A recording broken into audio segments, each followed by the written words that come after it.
Good morning बच्चों, स्वागत है आपके प्यारे से चैनल वीकेंड में। लास्ट वीडियो में हम लोगों ने डिस्कस किया था एप्लीकेशन ऑफ गॉस लॉ में हम लोगों ने क्या कैलकुलेट करी थी, इलेक्ट्रिक फील्ड ड्यू टू किसकी वजह से, इनफाइनाइट लेंथ ऑफ वायर की वजह से और सिलेंडर की वजह से। उसी कंटिन्यूएशन में हम लोग आज डिस्कस करने जा रहे हैं electric field due to infinite plane sheet of charge. एक सीट है जो इनफाइनाइट लेंथ की है, यानी बोल सकते हैं इनफाइनाइट एरिया की है, 2D में है और उस पर ये पॉजिटिव चार्ज इस तरीके से यूनिफॉर्म डिस्ट्रीब्यूटेड है। और हमने कहा इससे क्या नाम है, x डिस्टेंस पे एक पॉइंट है P, इस पॉइंट पे आपको क्या कैलकुलेट करना है, इलेक्ट्रिक फील्ड। इस पॉइंट पे आपको क्या कैलकुलेट करना है, इलेक्ट्रिक फील्ड। तो चलो स्टार्ट करते हैं कि P पॉइंट पे हम इलेक्ट्रिक फील्ड किस तरीके से कैलकुलेट करें। इलेक्ट्रिक फील्ड कैलकुलेट करने के लिए पहला काम क्या है, हमें गॉसियन सरफेस एज्यूम करना है। गॉसियन सरफेस किस तरीके से एज्यूम करना है कि यार जो चार्ज है वो उसको पूरा कवर कर ले, सिमेट्रिक कर दे चार्ज से, ठीक है। अब देखो, तो हमने कहा कि अभी थोड़ा सा याद रखते हैं, पहले हम लोग बात कर चुके थे, इसका जो गॉसियन सरफेस है वो क्या बनेगा, एक सिलेंडर बनेगा। तो हमने कहा अच्छा ठीक है, हमने इस पॉइंट पे सिलेंडर इस तरीके से, सॉरी थोड़ा सा गड़बड़ हुआ, हमने क्या किया, इस पॉइंट पे P पे हमने एक, ठीक। अब क्या है, चार्ज होना क्या चाहिए, कवर होना चाहिए, ठीक है। मतलब कवर होने का मतलब क्या है, सिमेट्री होना चाहिए चारों तरफ से। तो अब क्या हुआ, यहाँ पे है तो इसी के आगे हमने x डिस्टेंस यहाँ पे है, x डिस्टेंस पे यहाँ पे भी हमने क्या किया, एक गॉसियन सिलेंडर यहाँ पे बना दिया। अब मेरी बात को ध्यान समझो बात को बेटा, ये 2D में है, 3D में नहीं है। मोबाइल हमारा हालांकि 3D में है, लेकिन आप एज्यूम करो ये सीट है और इस सीट पे चार्ज कौन सा है आपका, पॉजिटिव चार्ज डिस्ट्रीब्यूटेड है, ठीक है। अब हमें इस पॉइंट पे एक सिलेंडर एज्यूम करना है, तो हम इस चार्ज को कवर करने के लिए क्या करेंगे, सिलेंडर इधर और उतना ही सिलेंडर इस साइड, तो ये चार्ज क्या हो गया, कवर हो गया और सिमेट्री मिल गई। ये हो गया हमारा क्या, गॉसियन सरफेस, ठीक है। बहुत अच्छी बात, आगे बढ़ते हैं हम लोग। ये गॉसियन सरफेस बना लिया। अब हमें क्या करना है, इसमें अगला पॉइंट क्या है कि हमें इलेक्ट्रिक फील्ड निकालने, गॉस लॉ लगाने के लिए क्या जरूरत होती है, एक E, DA और फ्लक्स की। तो DA क्या है, सबसे पहले हमें एरिया देखना है और एरिया वेक्टर देखना है। तो हमने कहा अच्छा देखें, गॉसियन सरफेस में क्या हुआ, एक ये एरिया हो गया, एक ये एरिया हो गया और एक ये कर्व एरिया हो गया। चलो इसका एरिया वेक्टर ये कैसे बताया था, 3D में क्या होना चाहिए, radially outward normal, radially normal, ठीक है। यहां से हमने बना दिया आउटवर्ड। इसका एरिया वेक्टर ये हो गया, इसको हमने मान लिया एरिया 1 और ये तीसरा कर्व एरिया क्या हो गया, ये हो गया थर्ड, इसको हमने नंबर 3, ये कर्व सरफेस हो गया ना, इसका एरिया वेक्टर इस तरीके से आ गया। चलो इलेक्ट्रिक फील्ड की बात करें, इलेक्ट्रिक फील्ड कैसी होनी चाहिए, अवे फ्रॉम पॉजिटिव चार्ज, ठीक है, रेडियली आउटवर्ड। तो इलेक्ट्रिक फील्ड प्लस की वजह से किस तरीके से आएगी, ये डायरेक्शन में।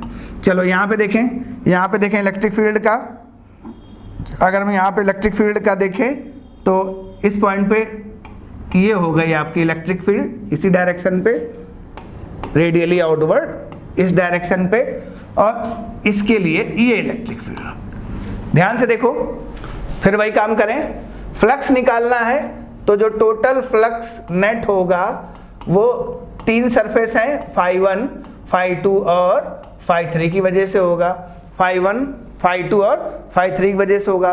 ध्यान से देखें, 1 में इलेक्ट्रिक फील्ड और एरिया वेक्टर सेम डायरेक्शन में है, जिस डायरेक्शन में E है और उसी डायरेक्शन में A है, तो क्या होगा, दोनों के बीच में एंगल 0 होगा। इसमें E और A के बीच में एंगल 0 होगा।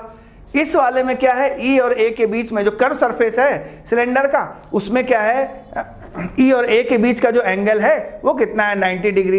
इलेक्ट्रिक फील्ड इस डायरेक्शन में और एरिया वेक्टर इस डायरेक्शन में, तो क्या हो गया, 90 डिग्री हो गया। तो हमने कहा 90 डिग्री हो गया, तो जानते हैं E dot DA cos theta, cos 90 हो गया 0, यानी जो कर्व सरफेस की वजह से फ्लक्स है वो हो गया क्या, 0। चलो आगे बात करें, φ1 हो गया आपका फार्मूला E डॉट DA, फिर दूसरा φ2 वजह से हो गया E डॉट DA।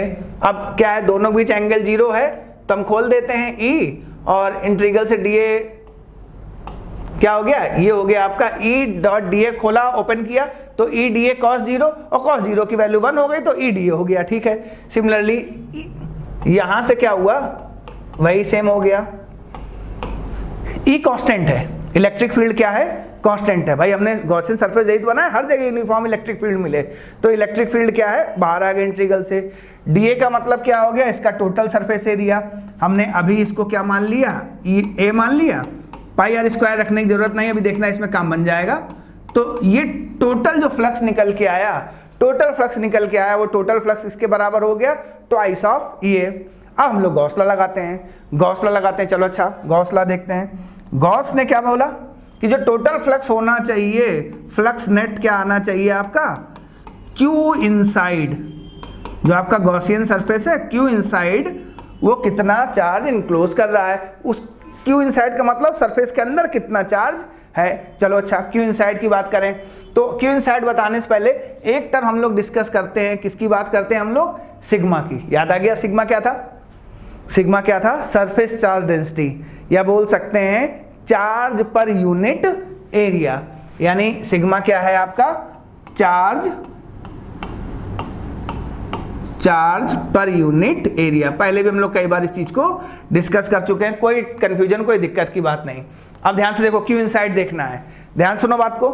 हमने कहा ये आपकी सीट है, इस पे चार्ज कितना डिस्ट्रीब्यूटेड है, प्लस ये आपका गॉसियन सिलेंडर है। तो ध्यान से देखो बेटा, जो चार्ज है इधर से भी गॉसियन सिलेंडर, ठीक है। अब इस सीट से दोनों साइड से, तो एरिया कौन सा आया, ये वाला। यानी गॉसियन सिलेंडर अगर हम ये ले रहे हैं तो जो चार्ज इंक्लोज कर रहा है सीट में, वो एरिया कौन सा आ गया, ये वाला, जो पाई आर स्क्वायर वाला सर्किल वाला, जिसकी हम लोग बात कर रहे हैं। यहाँ पे हमने ए लिखा नहीं, तो हम बोल सकते हैं क्या कि ये जो सिग्मा होना चाहिए वो क्या होना चाहिए, क्यू इनसाइड। क्यू इनसाइड मतलब इसके अंदर जो चार्ज है, और ये हो गया आपका ए।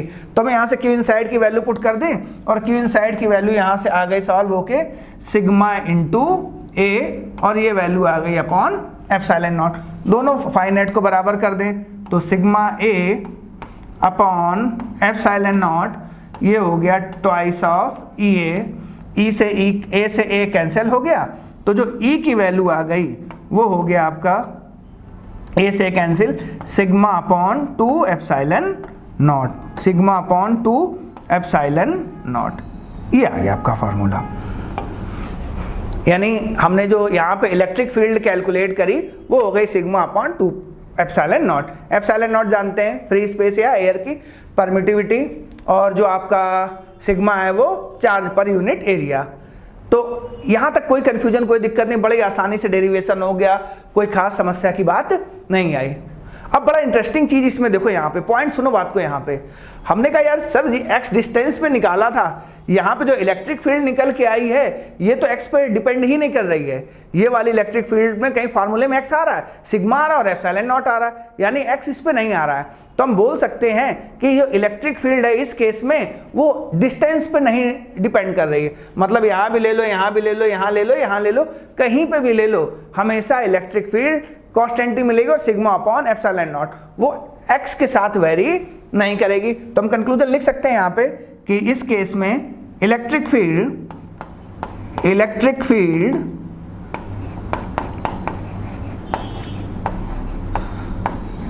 Does not very with x. इस चीज को इस तरीके से हम लोग फील कर सकते हैं कि क्या थी, इनफाइनाइट सीट थी, बहुत बड़ी सीट थी, ठीक है, डिस्टेंस तो छोटा होगा। तो चूंकि सीट इतनी ज़्यादा है तो डिस्टेंस उसके मुकाबले में बहुत कम है, तो कहीं पे भी आप निकाल लो कोई फर्क नहीं पड़ने जा रहा है।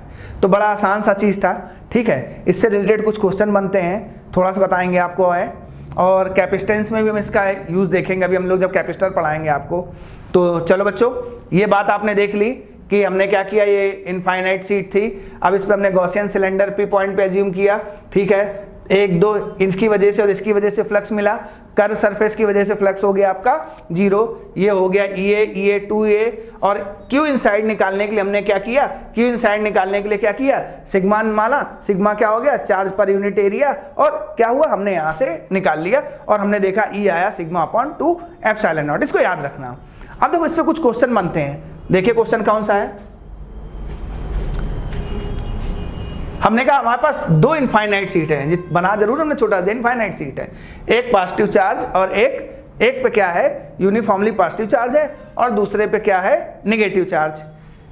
इसकी चार्ज डेंसिटी क्या है, सरफेस चार्ज डेंसिटी क्या है सिग्मा 1 और दूसरे वाले की क्या है सिग्मा 2। कोई कंफ्यूजन कोई दिक्कत नहीं। 3 पॉइंट दिए हैं, आपको बताना है सी पे, ए पे और बी पे नेट इलेक्ट्रिक फील्ड क्या है, ए बी और सी पे नेट इलेक्ट्रिक फील्ड क्या है। चलो अच्छा देखते हैं तो देखें हमने क्या किया, चलो ये कलर ले लेते हैं। हमने क्या कहा, इसको हमने 1 मान लिया इस प्लेट को और इस सीट को हमने क्या मान लिया 2 मान लिया। अब ध्यान से देखो हम क्या करें, ए पॉइंट पे पहले देखें, ए पॉइंट पे देखें, ए पॉइंट पे पॉजिटिव की वजह से 1 सीट की वजह से इलेक्ट्रिक फील्ड कैसी होनी चाहिए away from positive charge, negative की वजह से कैसी होनी चाहिए E2 क्या होनी चाहिए टूवर्ड्स टू चार्ज, E1 की अवे और निगेटिव की ओर जाने दिखाई देनी चाहिए, यानी पॉजिटिव चार्ज से कैसी हो बाहर की ओर दिखाई दे और निगेटिव की वजह से इलेक्ट्रिक फील्ड कैसी हो टूवर्ड्स चार्ज। तो बना दिया। चलो अब इस पे आओ, 1 की वजह से पॉजिटिव की वजह से सी पे E1 क्या हुआ अवे फ्रॉम चार्ज, निगेटिव की वजह से सी पॉइंट पे क्या हुआ आपका कौन सा हो गया E2, वो किधर की ओर दिखाई दे चार्ज की ओर जाती दिखाई दे। फिर आओ बी पॉइंट पे बात करें, बी पॉइंट पे बात करें तो बी पॉइंट पे देखो निगेटिव वजह से पहले देख लें, निगेटिव वजह से E2 है वो किस तरीके से दिखाई देगी चार्ज की ओर जाती हुई, पॉजिटिव की वजह से कैसी दिखाई देगी बी पॉइंट पे अपोजिट यानी अवे फ्रॉम चार्ज ये। तो देखो बड़ी अच्छी सी चीज समझ में आई, सी पे और ए पे 2 पॉइंट देखो आप देख किस में सकते हैं, एक हमने पॉइंट देख लिया सी पे और एक पॉइंट देखें बी पे, दोनों E1 और E2, दोनों E1 और E2 क्या है अपोजिट डायरेक्शन में, E1 और E2 क्या है दोनों अपोजिट डायरेक्शन में। कोई कंफ्यूजन कोई दिक्कत नहीं। अगर ये सिग्मा 1 और सिग्मा 2 बराबर हों, अगर ये क्या एज्यूम कर लें सिग्मा 1 और सिग्मा 2 क्या हों आपस में बराबर हों, आपस में बराबर हों तो यहाँ पे भी 0 हो जाएगी और यहाँ पे भी वैल्यू कितनी हो जाएगी आपकी 0 हो जाएगी। कोई कंफ्यूजन कोई दिक्कत नहीं। अगर हम ये मान लें कि यहाँ पे ये सिग्मा 1 है, सॉरी सिग्मा है और यहाँ भी क्या है सिग्मा है, तो हम लोग जानते हैं इलेक्ट्रिक फील्ड का फार्मूला क्या हुआ सिग्मा अपॉन 2 एप्सिलॉन नॉट, यानी यहाँ पे इसकी डायरेक्शन दोनों को क्या कर रहे हैं आपस में कैंसिल कर दे रहे हैं। कोई कंफ्यूजन कोई दिक्कत की बात नहीं। अब क्या है अगर हम ये मान लें इसको, अगर सिग्मा 1 सिग्मा 2 अलग है तो बताना पड़ेगा कि सिग्मा 1 ज्यादा है या सिग्मा 2 ज्यादा है। कोई बात नहीं, हम मान ले रहे हैं कि एज्यूम कर ले रहे हैं कि अगर सिग्मा 1 ज्यादा है तो क्या हुआ, अगर सिग्मा 1 ज्यादा है तो E1 की वजह से हो गया सिग्मा 1, E2 की वजह से क्या हो गया सिग्मा 2 अपॉन 2 एप्सिलॉन नॉट। तो अगर E1 ज्यादा है तो इस पॉइंट पे E नेट कितना आ गया E1 माइनस E2। सिमिलरली क्या इस पॉइंट पे आ गया, इसी तरीके से E1 माइनस E2 रख दे, वैल्यू आप निकाल लो। तो यानी पहला कंक्लूजन यहाँ पे इस क्वेश्चन में क्या निकल के आया कि if sigma 1 equals to sigma 2 equals to sigma, तो कौन कौन से point C and B, at a point C and B electric field will be क्या होनी चाहिए 0, इलेक्ट्रिक फील्ड क्या होनी चाहिए 0। अगर दोनों क्या ना बराबर हैं तो फिर क्या होनी चाहिए 0, अगर नहीं बराबर तो उनका डिफरेंस आएगा, यानी इन दोनों पॉइंट पे क्या होगी इलेक्ट्रिक फील्ड क्या होगी काफी क्या वैल्यू इसकी हो जाएगी यहाँ पे कम होगी। बीच में जो आ रहा है यहाँ पे जो आ रही वैल्यू ए पे, ए पॉइंट पे देखो E नेट क्या आ रहा है, दोनों की डायरेक्शन क्या है सेम है, E1 और E2 दोनों की डायरेक्शन क्या है सेम है, और सेम है तो E नेट हो गया आपका क्या E1 प्लस E2, इसकी वजह से हो गया सिग्मा 1 अपॉन 2 एप्सिलॉन नॉट और ये हो गया सिग्मा 2 अपॉन 2 एप्सिलॉन नॉट। तो हम 1 अपॉन 2 एप्सिलॉन नॉट बाहर निकाल लें और ये वैल्यू हो गई आपकी क्या सिग्मा 1 प्लस सिग्मा 2। अगर ये दोनों सिग्मा 1 सिग्मा 2 बराबर हो जाते तो वैल्यू आ जाती है आपकी क्या सिग्मा अपॉन एप्सिलॉन नॉट। मेरी बात समझ में आ गई, कोई कंफ्यूजन कोई दिक्कत नहीं। आपके लिए होमवर्क है कि आपको क्या करना है, हमने एक पॉजिटिव निगेटिव मानी, आप दोनों पॉजिटिव मानना और फिर ए और बी सी पे आप क्या है निकाल के बताना किस पॉइंट पे 0 है, किस पॉइंट में मैक्सिमम है और किस पॉइंट पे मिनिमम है। यानी हम ये बोल सकते थे कि अगर सिग्मा 1 और सिग्मा 2 बराबर होते, if sigma 1 and sigma 2 are equal, तो यहां भी इलेक्ट्रिक फील्ड नहीं होती और यहां भी इलेक्ट्रिक फील्ड क्या है, नहीं होती। यानी इलेक्ट्रिक फील्ड कहां पाई जाती, बिटवीन, दोनों सीट के बीच में पाई जाती। और यही कंसेप्ट हम लोग पढ़ेंगे किसमें, हम यही वाला कंसेप्ट हम लोग पढ़ेंगे किसमें, कैपेसिटेंस में। तो चलो एक छोटी सी बात है यहां पे, देखो छोटा सा पॉइंट है, देखो यहां पे हमने क्या किया, बना दिया, ये एक सिग्मा की सीट थी और ये एक क्या थी, दूसरी भी क्या थी, सिग्मा की सीट थी। एक पॉजिटिव चार्ज था और एक नेगेटिव चार्ज था, ठीक है। तो होगा क्या, हम इलेक्ट्रिक फील्ड लाइन बनाने की कोशिश कर रहे हैं। तो अगर दोनों सिग्मा बराबर थे, जैसे अभी हम लोगों ने पीछे क्वेश्चन में किया, यहां भी इलेक्ट्रिक फील्ड 0 और यहां भी इलेक्ट्रिक फील्ड 0, अब दोनों जगह इलेक्ट्रिक फील्ड 0 हो गई, तो यानी यहां पे कोई भी क्या नाम है, दोनों जगह इलेक्ट्रिक फील्ड ए और सी पॉइंट, सॉरी बी और सी पॉइंट पे इलेक्ट्रिक फील्ड 0 हो गई, तो दोनों जगह कोई भी इलेक्ट्रिक फील्ड लाइन नहीं मिलेगी। अब इलेक्ट्रिक फील्ड लाइन कहाँ मिलनी है, इसके बीच में। और इलेक्ट्रिक फील्ड लाइन की प्रॉपर्टी पॉजिटिव से स्टार्ट होगी और नेगेटिव पे क्या होंगी, टर्मिनेट होगी। तो जब हमने इलेक्ट्रिक फील्ड लाइन यहाँ पे बना दी, तो देखो ध्यान से, इस केस में जब सिग्मा 1 एंड सिग्मा 2 हमने इक्वल ले लिया, तो बीच में इलेक्ट्रिक फील्ड लाइन आपको मिली। तो हम बोल सकते हैं इस केस में कि जो इलेक्ट्रिक फील्ड है वो क्या है, आपकी बाउंडेड है। बाउंडेड में समझ आया, बाउंड्री के अंदर है, या इसको हम ऐसे बोल सकते हैं जो इलेक्ट्रिक एनर्जी है वो कैसी है, आपकी बाउंडेड है। यानी इस केस में अगर सिग्मा 1 और सिग्मा 2 बराबर हैं, तो खाली बीच में इलेक्ट्रिक फील्ड लाइन मिलेगी। और यहां से कंक्लूजन ये निकला, पॉइंट ये निकला, स्टार बना के आप लोग लिख लो, इस केस में इलेक्ट्रिक फील्ड बोले और इलेक्ट्रिक फील्ड बोले और इलेक्ट्रिक एनर्जी बोले, ये क्या हो गया आपकी बाउंडेड। ये आपकी कैसी है, बाउंडेड है, ठीक है। कोई कंफ्यूजन, कोई दिक्कत नहीं। इस कंसेप्ट को हम लोग क्या नाम है पढ़ेंगे अभी हम लोग कैपेसिटर में, बहुत अच्छे से इस्तेमाल करेंगे। बच्चों जो आप ये जो अभी किया है, ये बोर्ड के लिए बड़ा इंपॉर्टेंट है और क्या नाम है सीयूटी में भी एग्जाम में आता है, और कई बार इस पे क्वेश्चन हम अभी कराएंगे, तो जेई और नीट में भी पूछे गए हैं, ठीक है। अगला जो हम इसी में कराने जा रहे हैं वो हालांकि एनसीईआरटी में नहीं दिया हुआ है, आपके एनसीईआरटी बोर्ड के सिलेबस में नहीं दिया हुआ है, लेकिन आपको करना है क्योंकि आप खाली जो सिंपल बोर्ड की प्रिपरेशन नहीं कर रहे हो और भी आगे कॉम्पिटिटिव एग्जाम की प्रिपरेशन कर रहे हो, तो उसके पॉइंट ऑफ व्यू से ये बहुत अच्छी चीज़ है और आसानी से आप लोग बना भी लोगे। क्या बात कर रहे हैं, अभी हम लोगों ने बात करी कि जो सीट है वो 2 डायमेंशनल है। हम बार बार आपको मोबाइल दिखा रहे थे अपना और बोल रहे थे सीट है, इसको मान ले सीट, ठीक। अब हमने कहा सीट तो है, लेकिन अब सीट की क्या है, थिकनेस भी है। सीट की क्या है, थिकनेस भी है। सीट की क्या है बच्चे, थिकनेस भी। अब थिकनेस से क्या हुआ, थिकनेस जैसे ही रोल में आई, तो पहले सीट थी तो सरफेस का कंसेप्ट आया, सिग्मा का कंसेप्ट आया।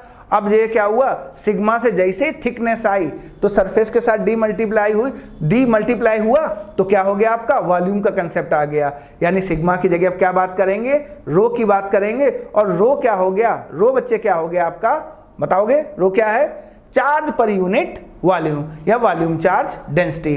तो चलो देखो आपके लिए बना के रखा हमने। अब हम बात करने जा रहे हैं electric field due to non conducting sheet with thickness D. Non conducting term का इस्तेमाल हमने इस वजह से किया है, अगर वो कंडक्टिंग होगी तो जो आपका चार्ज है वो सिर्फ सरफेस पे आएगा, ठीक है। नॉन कंडक्टिंग है तो पूरे वॉल्यूम के अंदर चार्ज क्या है, डिस्ट्रीब्यूटेड है। पूरे वॉल्यूम के अंदर चार्ज क्या है, डिस्ट्रीब्यूटेड है।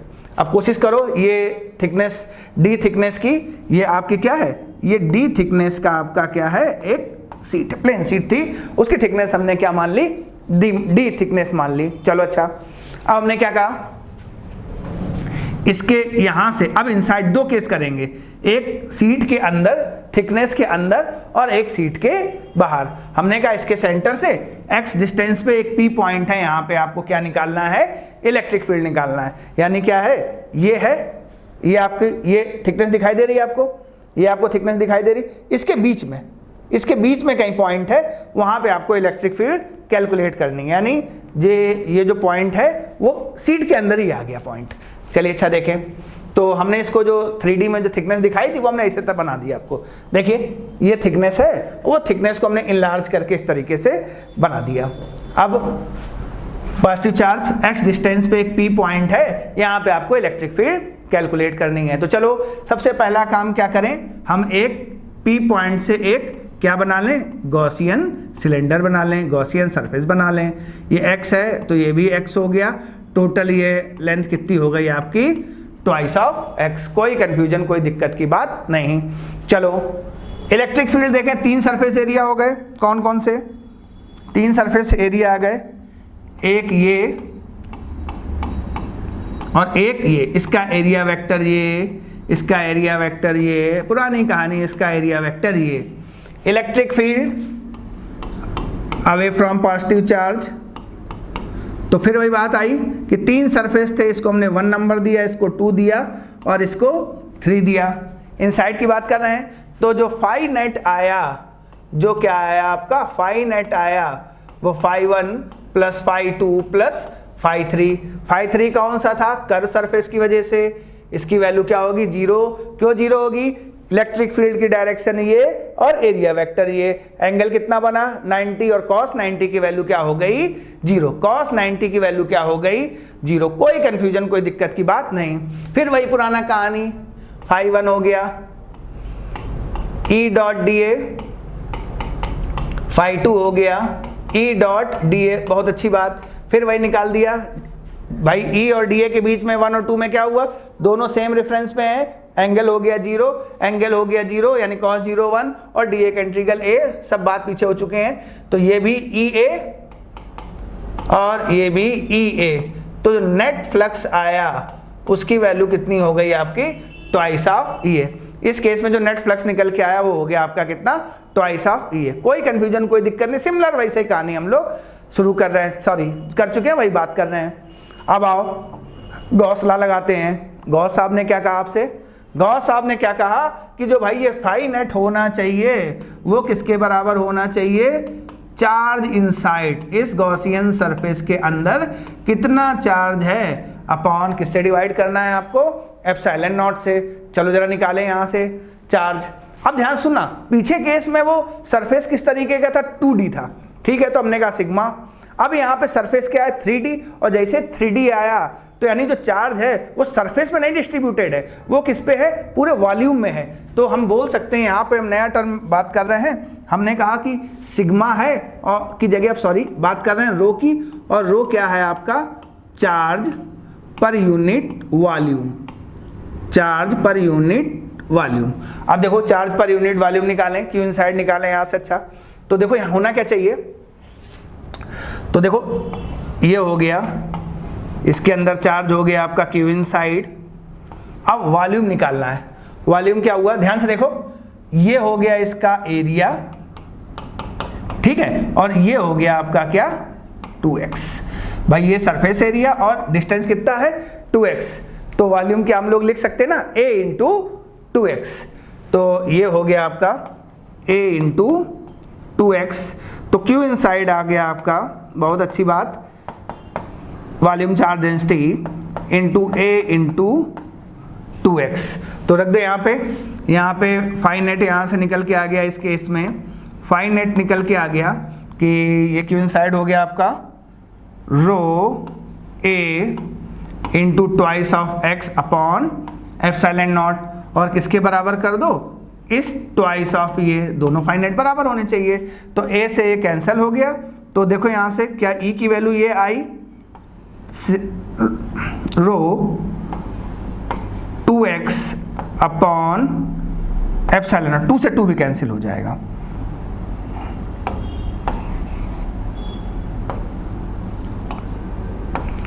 भाई a से a कैंसिल हुआ, 2 से 2 कैंसिल हुआ, 2 भी कैंसिल और a भी कैंसिल, तो rho x upon epsilon naught, rho x upon epsilon naught. तो इस केस में क्या निकल के आ गया, rho x upon epsilon naught. कोई कंफ्यूजन, कोई दिक्कत की बात नहीं, rho x upon epsilon naught, कोई दिक्कत, कोई कंफ्यूजन की बात नहीं।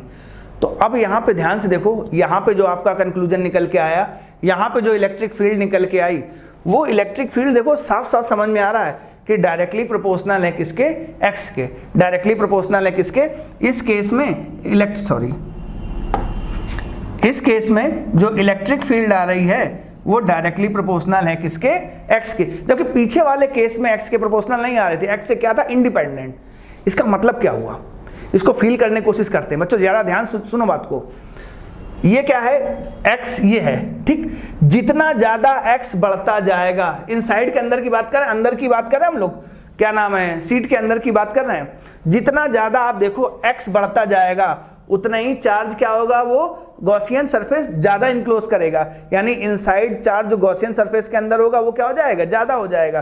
तो जितना ज्यादा आपका क्या नाम है, जितना बड़ा सिलेंडर होगा, जितना x का डिस्टेंस होगा, उतना ही चार्ज वो इनसाइड उसके क्या होगा, ज्यादा होगा। क्यों इनसाइड बढ़ गया, यानी क्या हो गया, फ्लक्स बढ़ गया।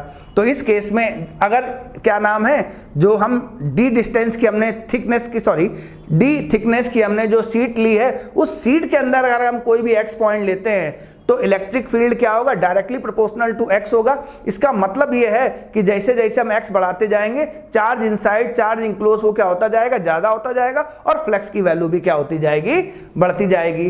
कोई कंफ्यूजन, कोई दिक्कत की बात नहीं। अब हम क्या करते हैं, अगला पॉइंट क्या करते हैं, इसी में जो आपका डी थिकनेस का सीट है वो x पॉइंट इनसाइड ना लेके हम क्या कर ले रहे हैं, आउटसाइड ले रहे हैं, बाहर ले रहे हैं। इनसाइड ना लेके हम क्या कर दे रहे हैं, आउटसाइड ले रहे हैं। चलो आउटसाइड लेते हैं, वही बना लेते हैं, फिर से बना लेते हैं।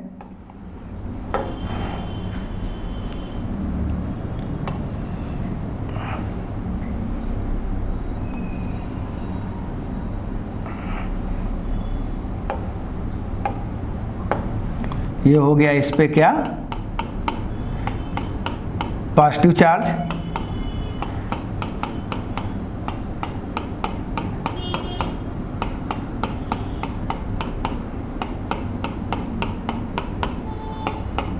बहुत बढ़िया, ठीक है। अब क्या करने जा रहे हैं हम लोग कि ये है यहाँ से, ठीक, जो हम लोग डिस्टेंस ले रहे थे वो पहले इनसाइड ले रहे थे, अब हमने क्या किया, वो पॉइंट हमने क्या लिया, बाहर लिया। अब क्या नाम है, आउटसाइड आपको निकालना है, ठीक है। चलो ये वैल्यू हो गई क्या आपकी, ये डिस्टेंस हो गई आपकी कितनी, d। कोई कंफ्यूजन, कोई दिक्कत नहीं। चलो एज्यूम करें गॉसियन सरफेस। पहला काम क्या है, अपने को गॉसियन सरफेस एज्यूम करना है। तो हमने भैया ये गॉसियन सरफेस, बिल्कुल आसान सी बात, ये हमने क्या कर लिया, एज्यूम कर दिया। गॉसियन सरफेस हमने क्या कर लिया, एज्यूम कर लिया।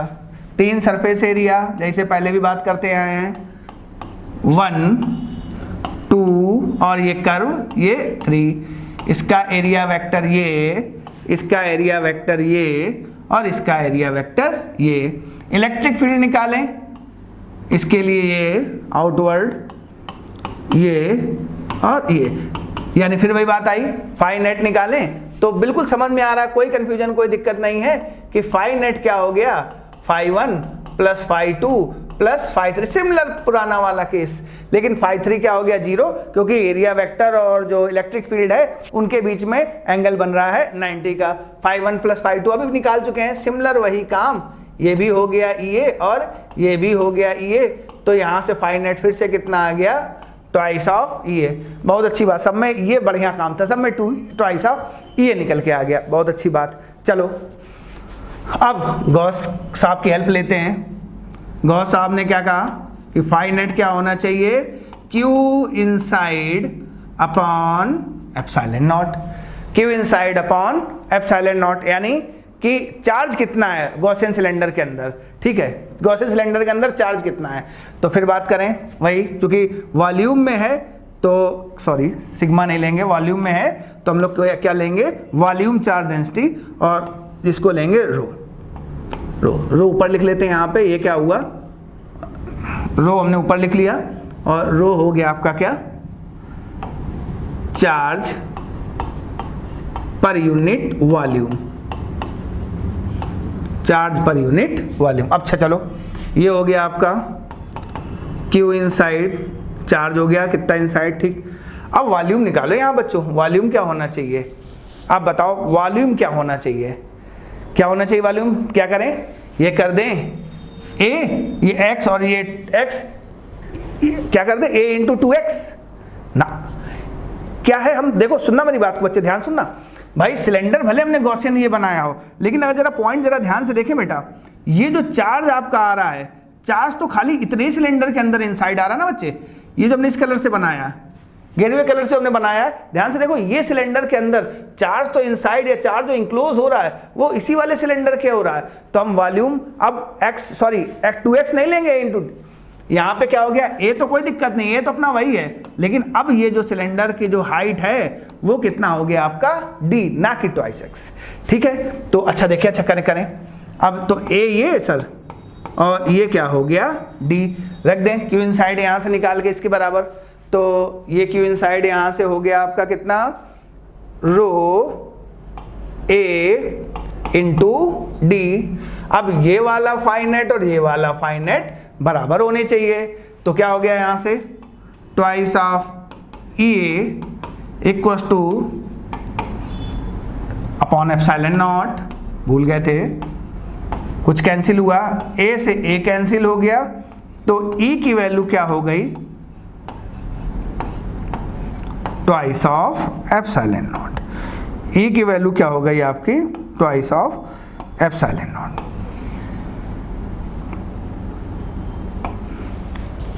जब ये आया तो देखो फिर यहां से क्या हुआ, x का फंक्शन नहीं है, ठीक है, d का फंक्शन है, कितनी थिकनेस की जो सीट है इस चीज पे तो डिपेंड कर रहा है, लेकिन इस चीज पे डिपेंड नहीं कर रहा है कि वो पॉइंट हमने कहां पे लिया है, यहां पे लिया है, यहां पे लिया है, यहां पे लिया है। इसको ये समझ लो, इनफाइनाइट लेंथ की सीट है बेटा, ठीक है, भले थिकनेस d है, ठीक बात है, कोई बात नहीं, लेकिन जो अगर हम इनफाइनाइट है और x उसके पास लोगे तो x का वैल्यू उसके रिस्पेक्ट में कुछ नहीं। और ये चीज समझ भी आ रही है आपको कि इलेक्ट्रिक फील्ड आउटसाइड x पे डिपेंड नहीं करे, वो इस चीज पे तो डिपेंड कर रही है कि d पे, d जो अगर आप पतली सीट का लोगे तो क्या नाम है, कम इलेक्ट्रिक फील्ड इंट्रोड्यूस करेगा, ज्यादा का लोगे तो वॉल्यूम में चार्ज ज्यादा होगा, ज्यादा इलेक्ट्रिक फील्ड इंट्रोड्यूस करेगा। यानी ये है कि ये x के साथ क्या है, अभी भी इंडिपेंडेंट है, x के रिस्पेक्ट में क्या है, अभी भी इंडिपेंडेंट है, या क्या बोल सकते हैं, कांस्टेंट है। तो बच्चों आज हमारा ये लेक्चर कंप्लीट हुआ।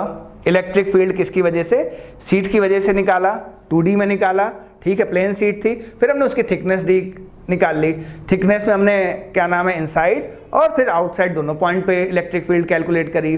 अगले लेक्चर में हम लोग डिस्कस करेंगे स्पेयर, वो भी बड़ा इंपॉर्टेंट टॉपिक है, ठीक है, स्पेयर में हॉलो और क्या नाम है कंडक्टिंग, नॉन कंडक्टिंग, सारे केस हम लोग डिस्कस करेंगे। तो ठीक है बच्चों, बने रहिए आपके चैनल पे। कैसा लग रहा है आपको, किस तरीके का रिस्पॉन्स है, अपना रिस्पॉन्स मैसेज के जरिए जरूर बताइए। Thank you.